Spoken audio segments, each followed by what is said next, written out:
Hi mga lalabs! For today's video, samahan nyo muna ako sa panibagong video ngayong araw. At ngayon nga, hindi nyo talaga ako makikita sa video ito. Dahil nga, i-highlights ko muna yung pagraspa or i-repair yung lagari. Ay, mag-iba pala yun, sorry. So, iraraspa nga yung lagari, guys. Ibig sabihin, sira-sira kasi yung mga talim nito. So, ngayon, ang gagawin ay aalisin yung unang talim at gagawa ng panibago para mas maging maayos siya. So, ito nga, ginagawa na nga ni Kuya na lagyan ng talim yung blade para maging maayos na siya, ganon. So, alam nyo ba guys, hindi biro-biro yung paggawa ng lagari. Ito, raspa pa lang to, pero it takes like 10 minutes yung kabuang proseso niyan. Kasi, di ba, aalisin yung unang talim niya na sira-sira. Tapos, tataliman siya ulit or iipinan. Pagkaipin yan, ayun, hahasain na siya. So, ilang daan din yun bago yun bago siya lalagyan ng buka or pipiitan. So, iba-iba kasi yung tawag guys, paglagay ng, yung iba paglagay lagyan ng buka, ganyan. Yung iba naman piitan or daan, ganyan. Pero, isa lang yung nun is yung para magkaroon ng buka yung talim niya. Kasi kahit matalas na yung talim ng lagari, pagka walang buka yan, hindi nyo talaga magagamit ng maayos yan. Kaya sa mga nagtatanong sa amin kung nakakasira daw ba yung ganitong klaseng paghahasa ng lagari, hindi po. So, hindi po nasusunog yung lagari kasi tama naman yung proseso. Masusunog yan kung ilalapat mo siya dyan ng matagal. At hindi lang yan guys masusunog, mapuputol, ganyan. Makakat talaga yan kasi metal yan eh. Cutting wheel yan. So, pangkat talaga siya ng bakal.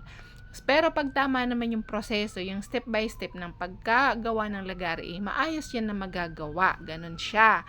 And huwag kayong mag-alala kasi based naman sa experience ni Kuya, talagang masasabi ko sa inyo and ang maigagaranti ko sa inyo na maayos talaga yung hasa namin ng lagari, repair man yan or raspa or paggawa ng lagari. Kasi nga, gaya nga ng sabi ko sa inyo, yung years of experience nila sa ganitong trabaho ay hindi na biro-biro, ganyan. Mas matagal pa kaysa dun nag-start kami ng business na to. Kasi tulad nito si Kuya Erna, I think kung hindi ako nagkakamali, like mga more or less 15 years na siya sa ganitong industry.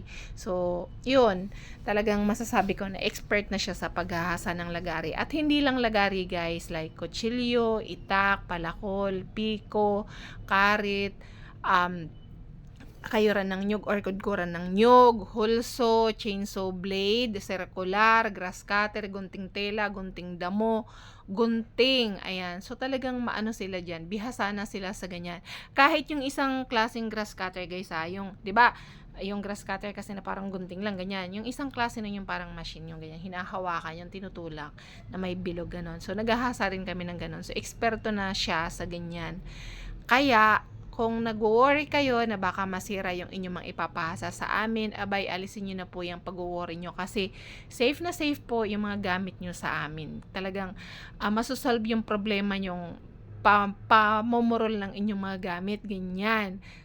So, sa mga nagtatanong kung saan matatagpuan yung shop namin, so dito lang po guys sa 11th Avenue or 150B 11th Avenue, Rimbo, Taguig City. So, previously guys, sakop kami ng Makati. Ngayon ay Taguig City na kami. So, mas kilala yung lugar na to na Buting. So, pag magtatanong kayo sa Buting, saan yung hasaan sa Buting? So, ituturo kayo sa shop namin kasi mas kilala to na hasaan sa Buting. Kaya, madali lang talagang mahanap. For example, kung galing kayo ng C5, yung way ng San Joaquin, after stoplight, ayan, nasa kanan kami, pakatawid lang talaga, yun na yung shop namin bandang kanan. So, kung galing naman kayo ng Pateros, ganun pa din, kakanan, mag-right turn kayo, ayun, kanan pa din kami. Pero kung galing naman kayo ng San Joaquin, Pasig, so, nasa kaliwa nyo kami, ganun. Bago dumating ng GP Rizal Extension, corner Kalayaan Avenue na stoplight. So, madali lang talagang mahanap guys kasi wala naman ibang hasaan dito sa Buting, as in kami lang talaga yung hasaan lang namin. So, madali lang talagang mahanap. And, pwede rin kayo mag-message doon sa business page namin na Tony and Lynn Bashador Hardware Shop. And actually guys, dito sa page ko na to, open na rin yung message nito, kaya pwede kayo mag-message sa akin. Or di naman kaya mag-comment lang kayo sa comment section and magsisend ako sa inyo ng message, or di naman, kaya re-replyan ko kayo sa comment section. So, madali lang talaga guys. So, ayun nga, natapos ng pagpiit ng lagari at ganito nga, hahasain pa yan ulit. So, ilang daan yan guys bago matapos yung paghasa. To make sure lang na matalas talaga yung talim ng lagari para pag ginamit nyo ay bonggang-bongga talaga, ganon. So, yun lamang mga lalabs. Don't forget to like, share, and follow. And syempre guys, i-follow na nyo na rin yung aming business page na Ton and Lynn Bachelor Hardware Shop para naman updated kayo sa mga kaganapan dito sa aming munting tindahan, or kung may mga inquiries kayo ganyan, i-message nyo lang talaga, wag kayong mahihiya ganyan. Feel free to message us para ma-reply namin kayo, or para matulungan kami ganon na ma-process ang inyong mga concern. So yun lamang po, maraming salamat and see you on my next vlog guys. Bye!